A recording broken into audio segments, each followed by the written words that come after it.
What does travel look like this summer for Canadians? With COVID still a threat nationwide, non-essential travel is discouraged.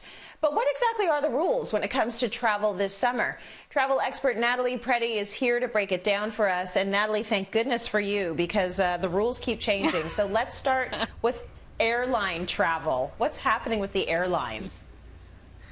So the rules do keep changing, and with airlines it keeps changing too. But all of our major airlines look like they're heading back to international travel by the end of July, some mid-July, but they all have new sanitization protocol that they will be implementing on their planes. We're talking hospital-grade sanitization between every flight, and you'll get a welcome pack as well. So that will have a mask, that will have disinfectant wipes, that will have some sanitization gel as well while you're on the plane. Okay, so I imagine probably things will be a little bit slower, but it'll be worth it because things will be cleaner. How many countries are open right now, and are Canadians able to travel to those countries? As we know, if you do leave the country, you do have to quarantine for 14 days when you get back. 126 countries are closed at the moment. 64 are partially closed. We've got 7 that are being ready to open and 22 that are completely open. But again, you know, when you do get to these countries, they all will have different requirements when you arrive. So you'll have to fill out forms. You might have to be tested for COVID when you arrive. You'll have to get your temperature taken.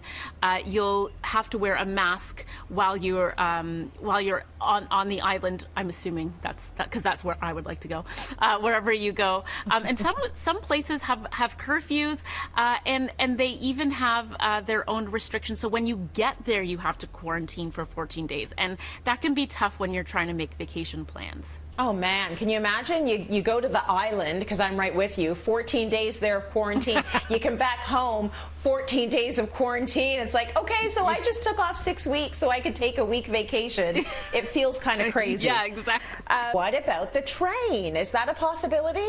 So the train is a possibility. Via has started introducing shorter routes again. So we're talking Montreal, Ottawa, Toronto, Ottawa. But longer hauls, Toronto to Vancouver, they will be suspended till at least November. There is no more seat reservation on there. In terms of snacks, everyone will get a snack and a bottle of water, but services are pretty much done. Okay, now what about social distancing? Is that happening on board if you're on a train? The seats will be far apart. You are asked to wear a mask, although it is not required on the trains at this point. And just finally, all-inclusive vacations, which just seem like a thing of the past right now. Are Canadians able to go on any all-inclusive vacations? Like, is that on the list at all for this summer? Well, you know, you can still go, but, you know, every country has different sanitization protocols, right? So we don't really know when countries are opening. A lot of the Caribbean, you know, some of them aren't even opening until September. Some of the countries aren't opening their borders at all. Places like Antigua, you will show up and you have to be tested right away. They have seals on the doors, actual stickers on the doors to say that your room has been sanitized. There are curfews, social distancing on the beach, which I imagine if you are on the beach with a mask on, you're going to get, you know, a very interesting tan. So I'm not sure if that's what we're looking for this summer. Thanks, Natalie.